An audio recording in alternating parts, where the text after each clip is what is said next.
everyone, welcome back to my channel. This is Azlina. Assalamu alaikum. Okay, today I would like to do a very short demo of how I cut and emboss paper using my pasta machine. So for the first demo, this is how I cut my 2mm quilling papers. I would fold and cut an A4 paper in half, and usually I would use 80 GSM paper to make my quilling papers. I try not to use papers that are too thick for this machine because I am afraid that I might spoil it. Just like for paper shredders, I try not to use papers that are too thick. The thickest I've used so far is 120 GSM. Nothing thicker than that.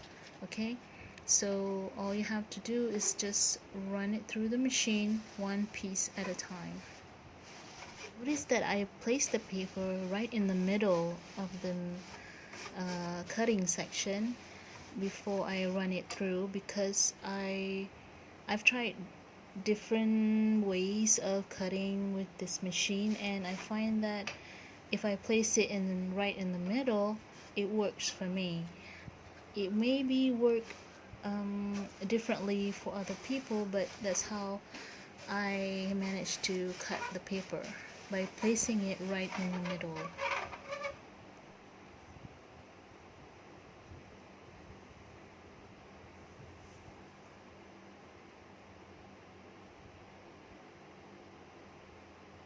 So here are some samples of quilling leaves and quilling flowers that I made using quilling papers, the 2mm quilling papers that I cut using the pasta machine. So this is the first time ever for me to try making something using 2mm quilling papers, and I really enjoyed myself.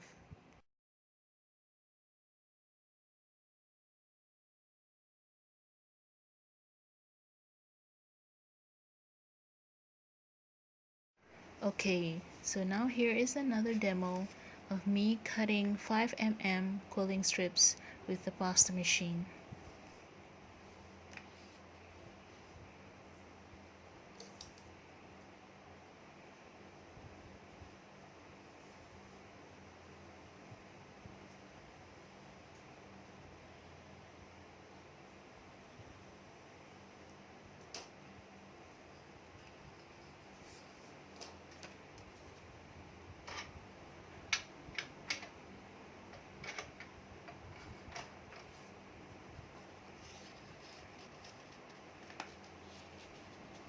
You could see from the first demo and the second demo that I'll be pulling the paper that comes out from the machine.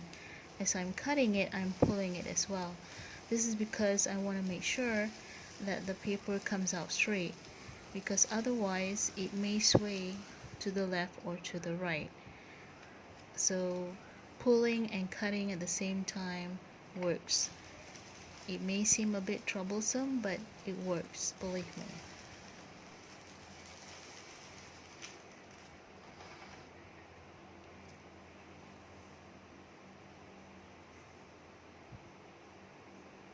And here are the flowers that I made using the 5mm quilling strips cut using the pasta machine. Alright, now I'm going to show you how I emboss a card using the pasta machine. First of all, you gotta make sure that you turn the dial of the pasta machine to the widest setting, because you want to make sure that there's enough space for the embossing folder and the card to go through the machine. Okay, so make sure it's at number 1. Okay, the widest setting.